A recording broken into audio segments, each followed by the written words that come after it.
lendo o livro Você Dirigido pelo Espírito de Deus, de Kenneth Hagin, estou transmitindo a você, minha amada filha Heloísa, essas lições maravilhosas que muito irão abençoá-la e aos seus. Um abraço e um beijo do Pai Orvílio. Como treinar o espírito humano? O espírito do homem é a lâmpada do Senhor. Provérbios 20 e 27. O Senhor nos ilumina e nos orienta mediante o nosso espírito. Se assim for o caso, e é mesmo, logo precisamos tornar-nos mais conscientes do espírito. Precisamos tornar-nos mais conscientes do fato de que somos seres espirituais e não apenas seres mentais ou físicos.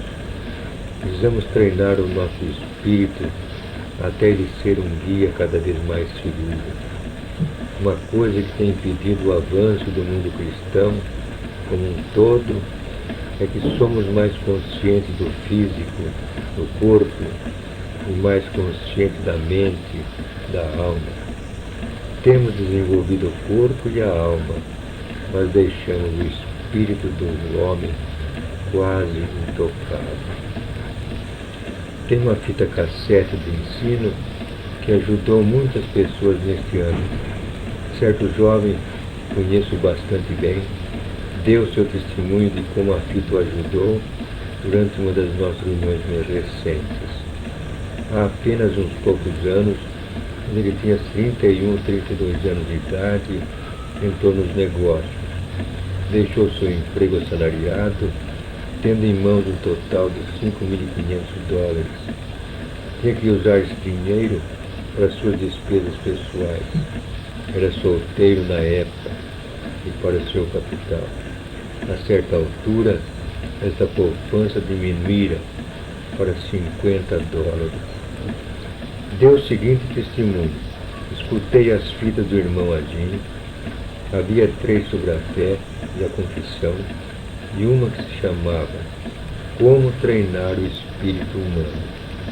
Deitava-me todas as noites ouvindo aquela fita, ligava de manhã e a escutava enquanto fazia a barba. Escutei-a repetidas vezes, provavelmente centenas de vezes, até que aquela mensagem entrasse no meu espírito. Depois, por meio de escutar o meu espírito e de usar a minha fé, já tenho um patrimônio cujo valor total ultrapassa $30 milhões. Esse jovem senhor tem apenas 38 anos, mais ou menos, hoje. Ele não é pregador, é negociante. Contou-me com o seu espírito que lhe tem falado, lhe ensinado como investir e como comprar terras. Vou contar a essência do ensino contido naquele cassete, neste capítulo. Como treinar o espírito humano. Seu espírito pode ser educado, assim como sua mente pode ser educada. O seu espírito pode ser edificado nas suas forças e treinado exatamente como seu corpo pode ser edificado e treinado.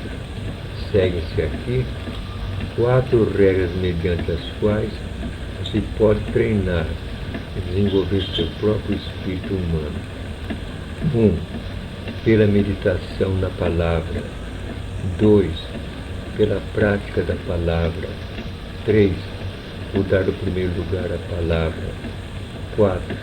Por obedecer instantaneamente à voz do seu espírito. 1. Pela meditação na palavra de Deus. Os homens e as mulheres mais profundamente espirituais que conheço são aqueles que dedicam tempo à meditação na palavra de Deus. Você não poderá desenvolver sabedoria espiritual sem meditação. Deus revelou este fato a Josué imediatamente após a morte de Moisés. bem no início do ministério de Josué. Não cesse de falar desse livro da lei. Antes, medita nele dia e noite, para que tenhas cuidado de fazer segundo a tudo quanto nele está escrito. Então farás prosperar o teu caminho e serás bem-sucedido. Josué 1:8. Se Deus não quisesse que Josué prosperasse, por que ele contou como prosperar? Se ele não quisesse que Josué tivesse sucesso, por que ele contou como ter bom sucesso? Ele queria que Josué fosse bem-sucedido e quer que você seja bem-sucedido. Parafraseando esta verdade na linguagem do Novo Testamento, diríamos: Palavra de Deus, especialmente no Novo Testamento, não cessará de estar na tua boca. Antes, medita nela dia e noite, para que tenhas cuidado de fazer segundo a tudo quanto nela está escrito. Então, farás prosperar o teu caminho e serás bem-sucedido. Se você algum dia quiser fazer alguma coisa grandiosa na vida, se você algum dia quiser ser alguém na vida, tome tempo para meditar. Tome tempo para meditar na palavra de Deus. Comece com 10 ou 15 minutos por dia, pelo menos, e depois aumente o tempo. Deixei em 1949 a última igreja que pastoreei e desde então tenho ficado com o Ministério do Campo lá fora. Antigamente jejuava muito mais e, de certa maneira, orava muito mais do que faço agora. A gente aprende as coisas enquanto vai vivendo. Dirigir 2 cultos por dia, como eu sempre fazia, e às vezes 3, esgota a pessoa fisicamente, bem como espiritualmente. Eu ensinava durante a manhã inteira, orava em voz alta, a tarde inteira, e pregava todas as noites. Comia uma só refeição por dia, durante as minhas reuniões, e por gastar tanta energia física, tornava-me fraco. Além disto, 2 dias por semana eram meus dias de jejum, às terças-feiras e às quintas-feiras. Durante 24 horas, nada comia e nada bebia. Certo dia, o Senhor me disse: gostaria mais que você vivesse uma vida jejuada, ao invés de tirar dias e períodos para o jejum. Disse eu: quer dizer isso? Nunca ouvi pessoa alguma falar isso.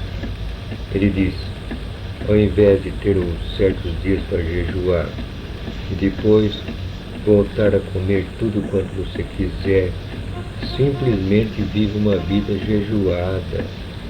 O jejum, de qualquer maneira, não faz alteração em mim.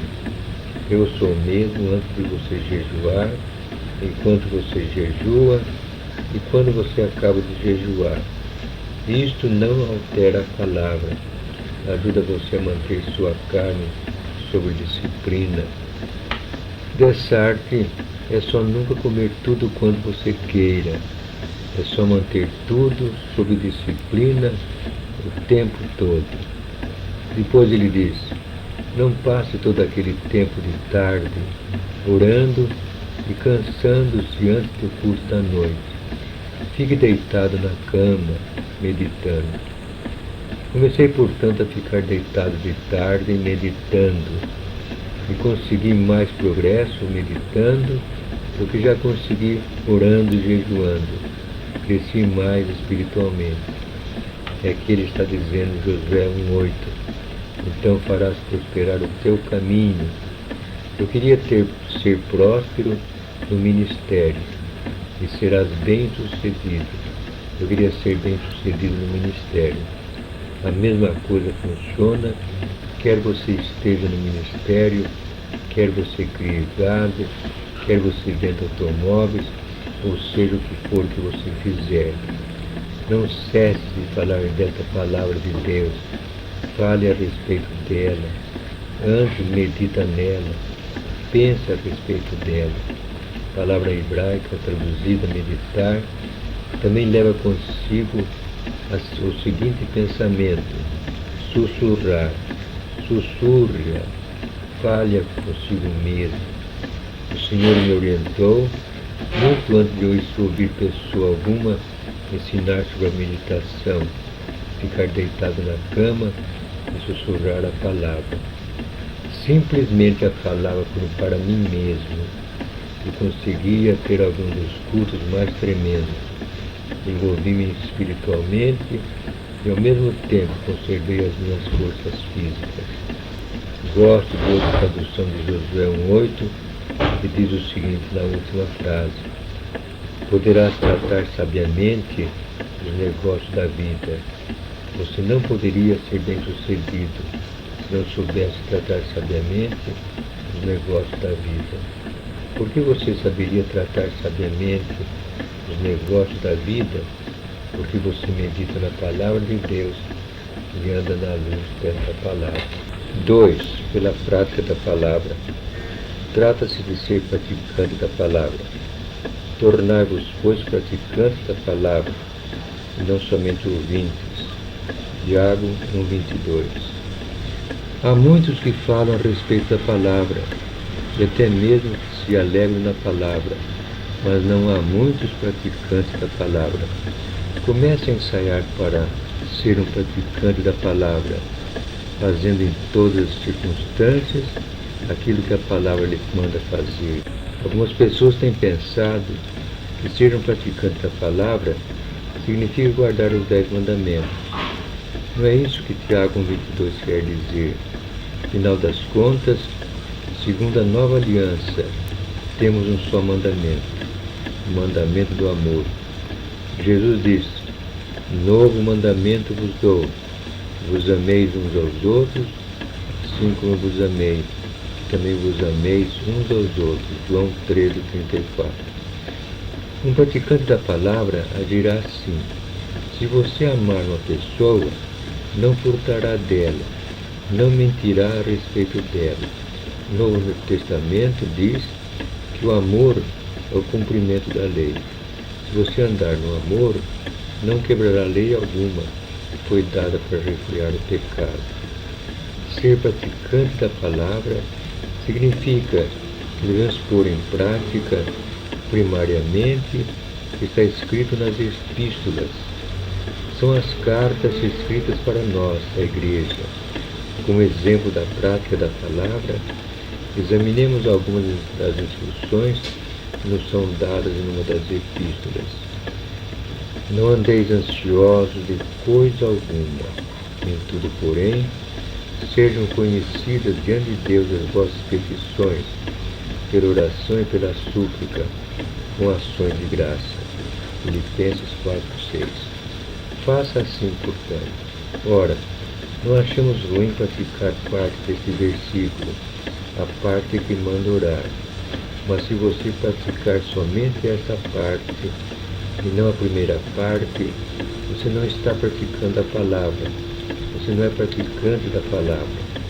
A tradução ampliada de Filipenses 4:6 diz: não se preocupe nem tenha ansiedade a respeito de coisa alguma. Em primeiro lugar, recebemos a ordem de não nos preocupar. Se você não preocupar-se e ter ansiedades, de nada adiantará fazer petições. Esse tipo de oração não funciona. Uma oração demasiadamente ansiosa, cheia de preocupações, não funciona. Senti muito dó de certo ministro que veio a mim há alguns anos, mas às vezes só simpatizar com alguém não lhe dá resposta. Havia tempestades e provações na sua vida, tinha perturbações gástricas, não conseguindo conservar no estômago aquilo que comia, não conseguia dormir, seus nervos estavam abalados por causa de um certo incidente. Veio a mim procurando ajuda. Comecei a dizer-lhe o que a palavra dizia e como orar a respeito. quando encorajei a tomar esse trecho das Escrituras e praticá-lo, ele se rebelou e disse: "Oh, sim, mas nem todos têm a fé que você tem." Expliquei-lhe que não era questão de ter fé, mas de procurar praticar a palavra. Expliquei-lhe que se ele praticasse a palavra, a sua fé seria edificada. E contei-lhe como pratico este versículo específico. Quando fico sozinho, leio este versículo e digo ao Senhor que a sua palavra é verídica e que creio nela. Falei a este ministro que ele seria tentado a dizer que não conseguia evitar a preocupação e os queixumes, mas que Deus não nos pediu que fizéssemos alguma coisa que não podemos praticar. Quando Deus nos mandou não nos preocupar, isso significa que podemos nos impedir de fazer assim. Deus é um Deus justo e Ele não nos pedirá que façamos alguma coisa que não podemos fazer. Quando pela primeira vez comecei a praticar este versículo, era fácil acreditar que poderia tornar conhecido diante de Deus as minhas petições, mas era difícil crer que podia deixar de andar ansioso. Visto, porém, que Deus diz que não é necessário andarmos ansiosos, eu dizia, pois, recuso-me a me preocupar ou a ter ansiedade de coisa alguma. Digo ao Senhor que estou trazendo minhas petições a Ele. Depois, agradeço pela resposta. Isso significa, isto aquieta o meu espírito e acalma o espírito de perturbação que o diabo procura me forçar a ter. Depois, levanto-me de joelhos e cuido dos meus negócios. Antes de ser possível perceber o fato, no entanto, o diabo volta a procurar me pegar. Simplesmente volto para trás e leio este versículo de novo e continuo clamando. Este ministro começou a praticar Filipenses 4:6. Contou-me mais tarde que o problema se solucionou e que não ficou tão grande quanto estava esperando. Estava para ser processado a respeito de certa questão, mas Deus o ajudou a sair do laço. É possível ficar tão ansioso a respeito de um assunto que não se possa comer nem dormir, mas tudo quanto você tem que fazer é praticar a palavra e você obterá resultados. Filipenses 4:7 é um resultado de praticar Filipenses 4:6. E a paz de Deus, que excede todo entendimento, guardará os vossos corações e as vossas mentes em Cristo Jesus. Filipenses 4:7. Muitas pessoas desejam aquilo que é descrito neste versículo 7, mas não querem praticar aquilo que o versículo 6 manda fazer, a fim de obtê-lo.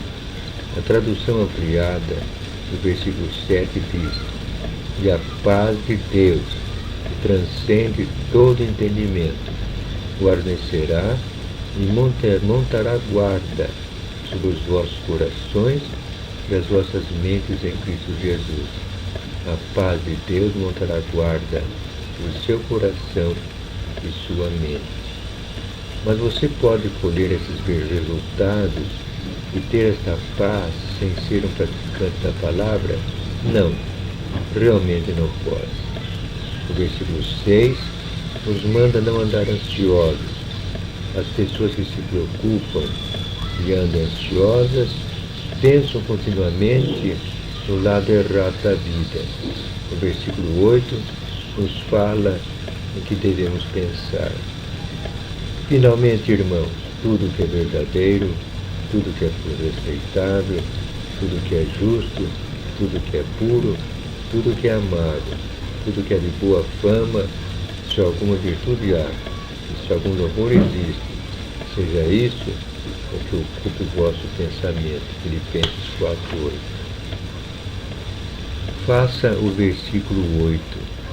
pratique este versículo. Pense a respeito das coisas certas. Muitas pessoas pensam nas coisas erradas. Vocês sabem que estão pensando por causa daquilo que falam. A Bíblia diz, da abundância do coração, a boca fala. Continuamente se preocupam e andam ansiosas e pensam a respeito do lado errado da vida. E sua conversa é continuamente descrença. Você não pode ser praticante da palavra e continuar a falar descrença. Quanto mais você fala em certas coisas, tanto maiores ficam. Se alguma coisa não se satisfizer, todas essas qualificações, verdadeiro, respeitável, justo, puro, amável, de boa fama, não pense nela e não fale a respeito dela. A tradução ampliada de 1 Coríntios 13, 7 diz: o amor sempre está pronto a crer o melhor a respeito de toda pessoa. Descobri, no decurso dos anos, que a maioria das histórias que já ouvi a respeito das pessoas nem sequer satisfaz a primeira qualificação, nem sequer são verídicas. Não fale, portanto, a respeito das histórias que você ouve, nem sequer pense a respeito delas. Algumas coisas que você ouve podem até mesmo ser verídicas, mas talvez não sejam puras nem amáveis. E note isso, de boa fama. Não devemos, portanto, pensar nelas. Ao pensarmos em tais coisas, damos lugar ao diabo. Sua maior arma é o poder da sugestão.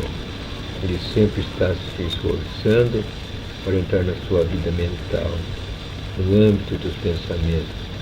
É por isso que a palavra de Deus nos manda: seja isso e ocupe o vosso pensamento. Nas epístolas, especialmente, Deus, através do Espírito Santo, está falando à igreja.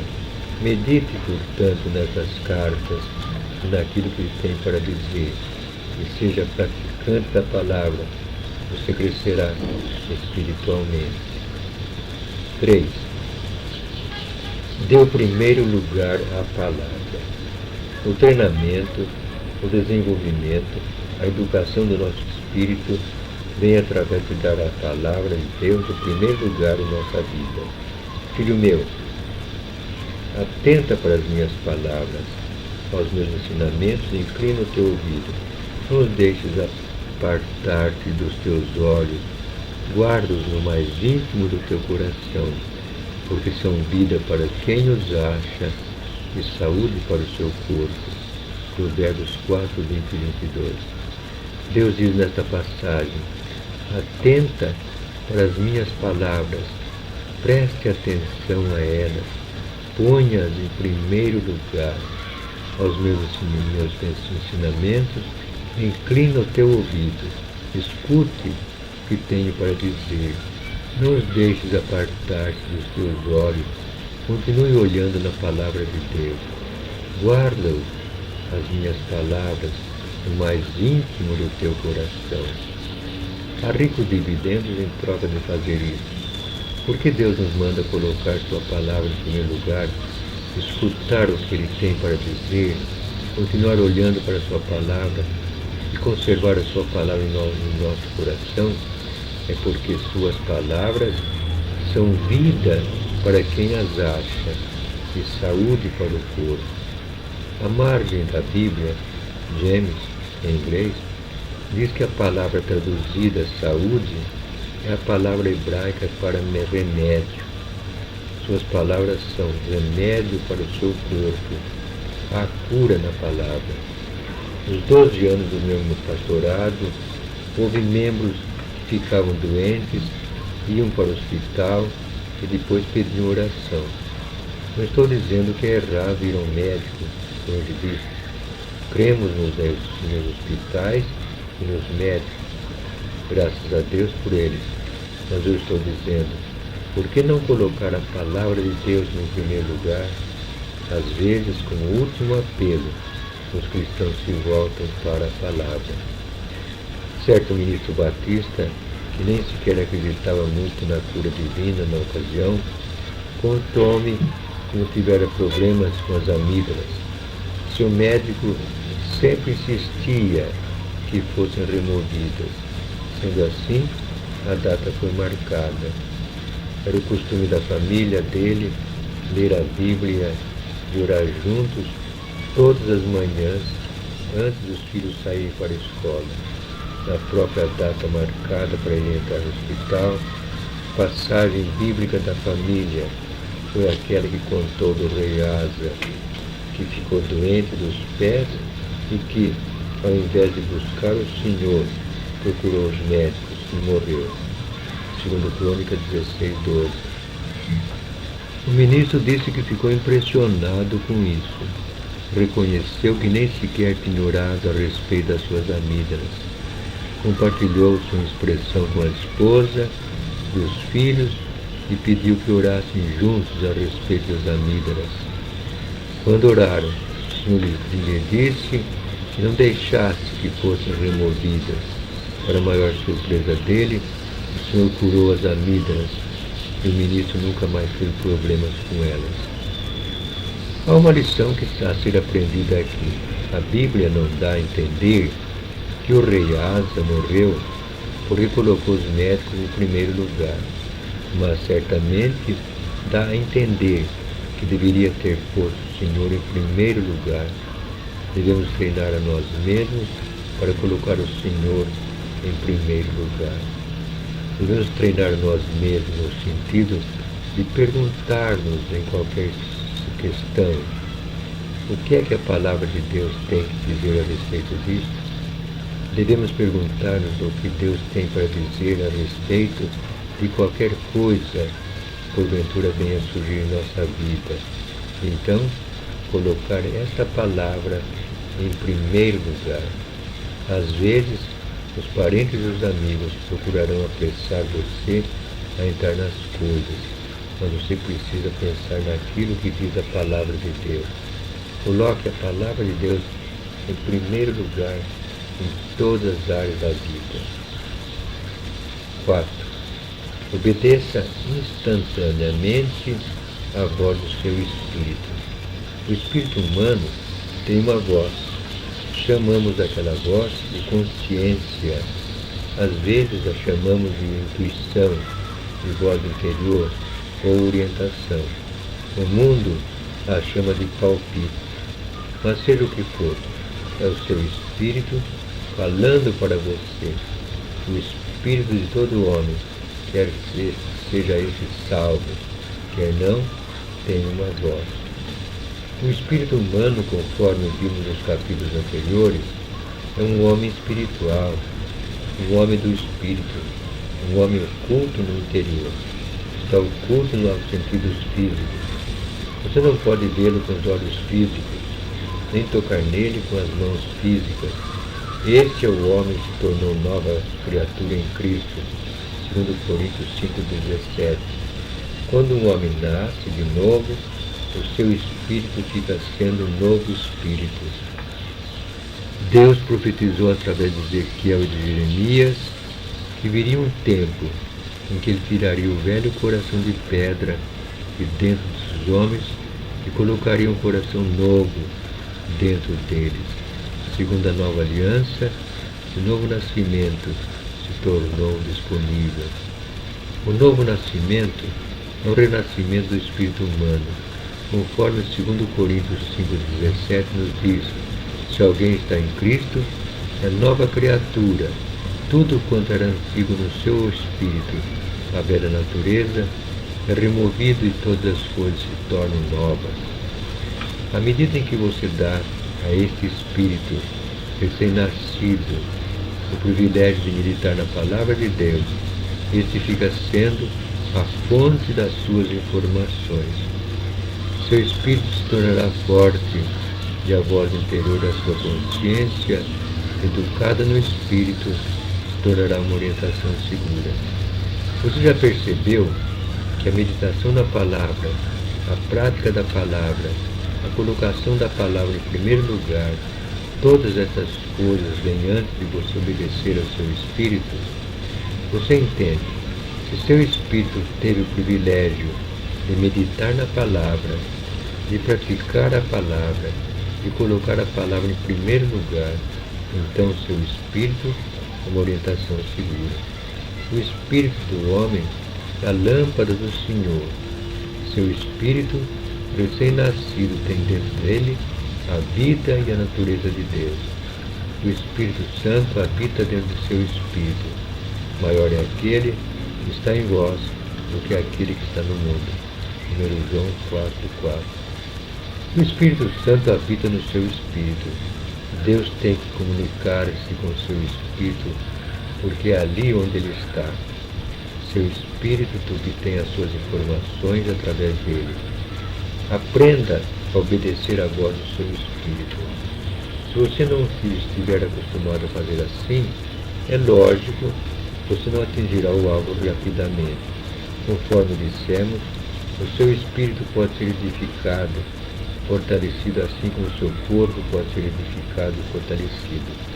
Seu espírito pode ser educado, assim como sua mente pode ser educada. Mas assim como você não começa a escola, na primeira série, numa semana, para completar o colegial na semana seguinte, seu espírito não será educado e treinado da noite para o dia. Porém, se você seguir estas 4 lições e praticá-las, depois de algum tempo, você poderá conhecer a vontade de Deus, Pai, até mesmo nos mínimos detalhes da vida. Você receberá de orientação e sempre receberá instantaneamente, ou um sim ou um não. Você saberá no seu espírito o que deve fazer. Mas o fruto do Espírito é amor, alegria, paz, paciência, benignidade, bondade, fidelidade, mansidão, domínio próprio. Gálatas 5, 22 e 23. Minha amada filha Heloísa, cresçamos no Espírito, alimentados pelo fruto do Espírito. Vejamos como isto funciona. Amor é a vida de Deus. É o primeiro fruto. É o primeiro e mais importante dos frutos do Espírito. O amor de Deus é a própria vida dele. Esse fruto procede do alto e só do alto. Não é algo que procuramos fabricar por nós mesmos. Só se origina em Deus e sempre nele. O Espírito é o que vivifica. A carne para nada aproveita. As palavras que eu vos tenho dito são Espírito e são vida. João 6,63.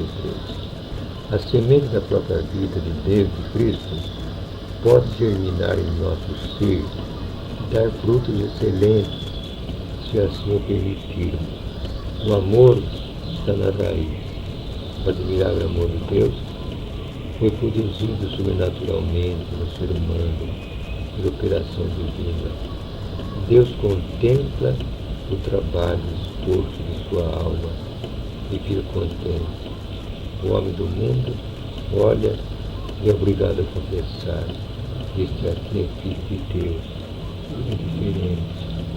Quanto mais eu tenho de Cristo, tanto mais tenho de seu amor, que é autonegação, autodoação, autossacrifício, implica em prejuízo próprio, é desprendimento, é dedicação a servir a outro.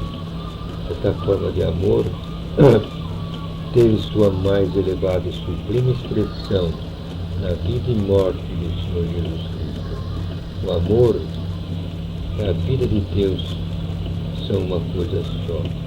Um não pode existir separadamente do outro. O amor é a própria vida de Deus. O relacionamento de Deus, Pai, Deus Filho, Deus Espírito Santo, o amor fluía incessantemente em sua forma mais sublime. O amor é a essência do caráter de Deus. Qual é a força mais irresistível da terra? O amor. O que destrói completamente os preconceitos? O amor. O que une as pessoas? O amor. une numa devoção indescritível. O amor de Deus é nada menos que a vida de Deus em nós derramada. É Ele que dá sentido real à nossa existência. O objetivo principal da vida estava sendo ignorado por mim. Qual era o problema? Meu mal se originava na falta de amor, do amor de Deus. Um vazio interior pela essência da vida divina, do amor de Cristo. Brotou em mim um forte e insaciável desejo de que o Espírito Santo penetrasse em minha alma. E a resposta do Senhor, eterna e bendita, foi: se você concordar com os meus desejos, se obedecer às minhas ordens, se cooperar com os meus desígnios, então me darei a você abundantemente. Eu darei a mim mesmo, minha vida, meu amor, meu espírito completamente àqueles que me obedecerem.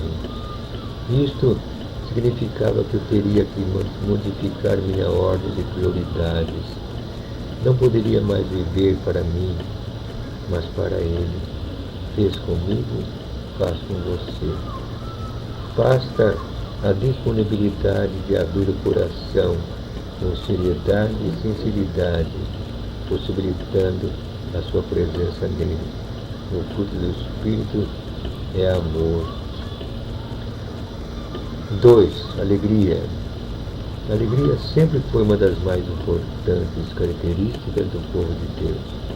A alegria é uma dimensão da vida divina que nunca é abalada pelas circunstâncias. Ela brota na vida de alguém devido à presença de Deus nele. A alegria é um dos grandes atributos do próprio Deus. É parte integrante do seu caráter.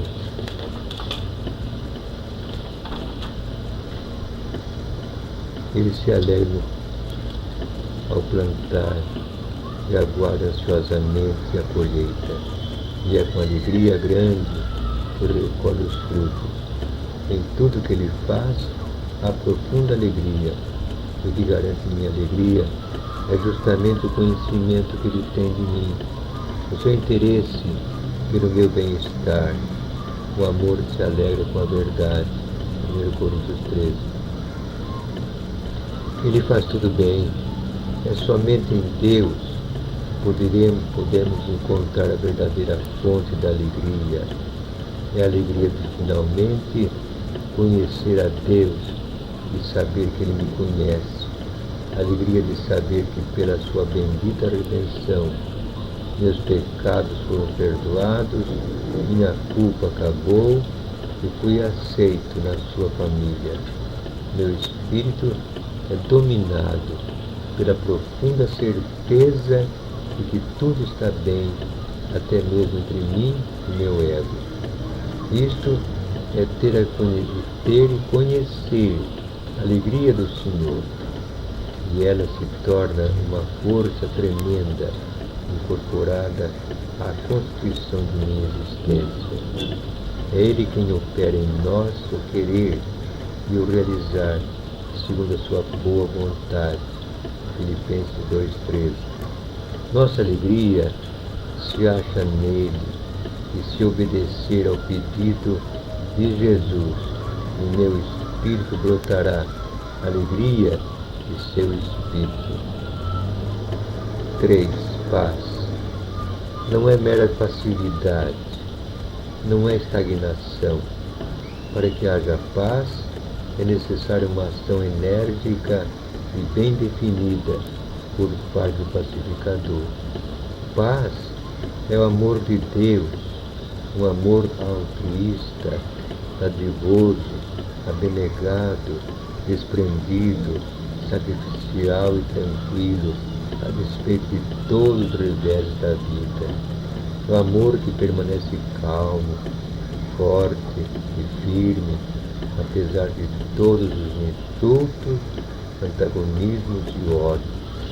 O Senhor é chamado de Deus de toda a paz. Só Ele é a fonte e o doador da paz. Só temos paz depois que o orgulho se vai. A paz toma o lugar da arrogância. Ela só medra onde já não existe animosidade. Muita humildade, muita paz. 4. Paciência. A capacidade do amor altruísta de sobreviver por muito tempo num clima adverso. É a capacidade de ficar firme, sem esmorecer, diante de pessoas difíceis e circunstâncias adversas.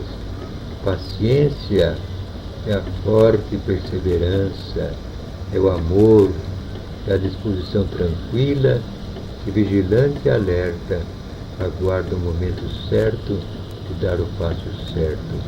A presença da paciência no povo de Deus é sinal da presença de Deus. O cultivo da paciência produz força e resistência. E também conhecemos a fidelidade de Deus para conosco. Ter paciência é ganhar experiência. Aprendemos a ter paciência, praticar a paciência na aflição. Tudo vai bem. Sentimos paz e temos paciência.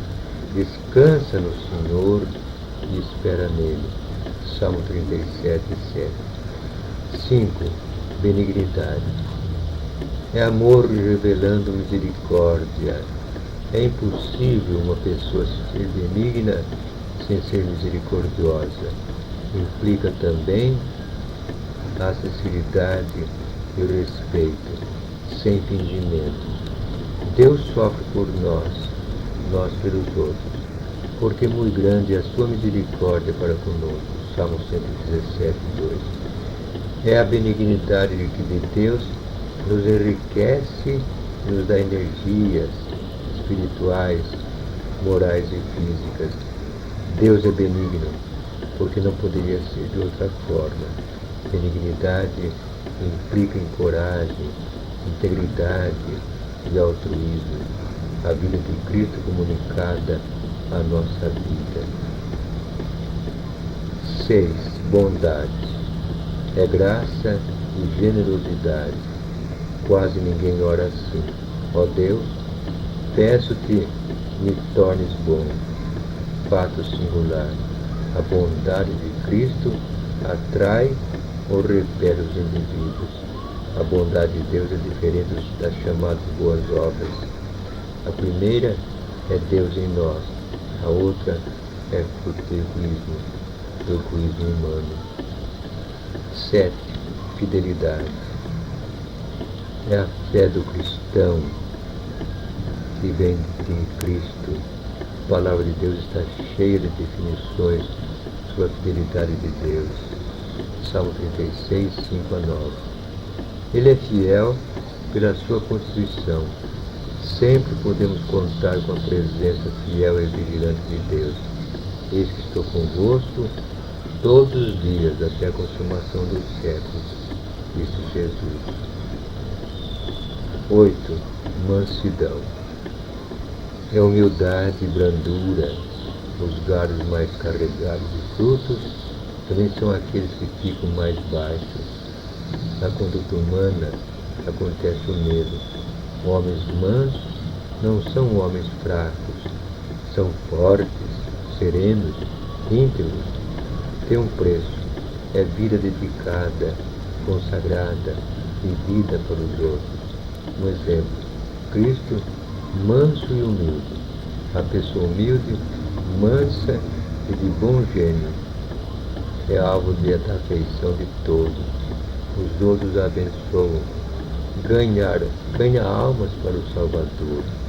É a vida de paz, apesar dos tropeços. 9. Domínio próprio. É temperança, moderação, autocontrole. É a última faceta do amor de Deus na lista, mas não é a menos importante. É de maior dificuldade para a maioria das pessoas adquirir o domínio próprio. Esse tipo de fruto só serve para irritar a gente. E é domínio próprio, não é estoicismo. não é a autodisciplina severa. O domínio próprio do cristão significa que todo o seu eu, seu ser, seu corpo, alma e espírito encontram-se sob o controle de Cristo. Significa que ele é uma pessoa totalmente governada por Deus. Toda a sua vida acha-se sujeita à soberania do Espírito Santo de Deus. Cristo era o homem sob controle do Pai. Para termos domínio próprio, temos que pagar os preços, deixar Cristo agir em nós. Sendo crentes, não podemos viver sob a tirania do nosso temperamento. O poder de Cristo controla nossas emoções mais turbulentas. E o fruto do Espírito é amor, alegria, paz, paciência, benignidade, bondade, fidelidade, mansidão, domínio próprio. Gálatas 5, 22, 23. Cresçamos no Espírito, alimentados pelo fruto do Espírito. Do livro Fruto do Espírito Santo, de Kelly. Feliz Natal e um próspero ano novo desejo a você e aos seus queridos, o Paizinho Orvilho. Campinas, dezembro de 1989.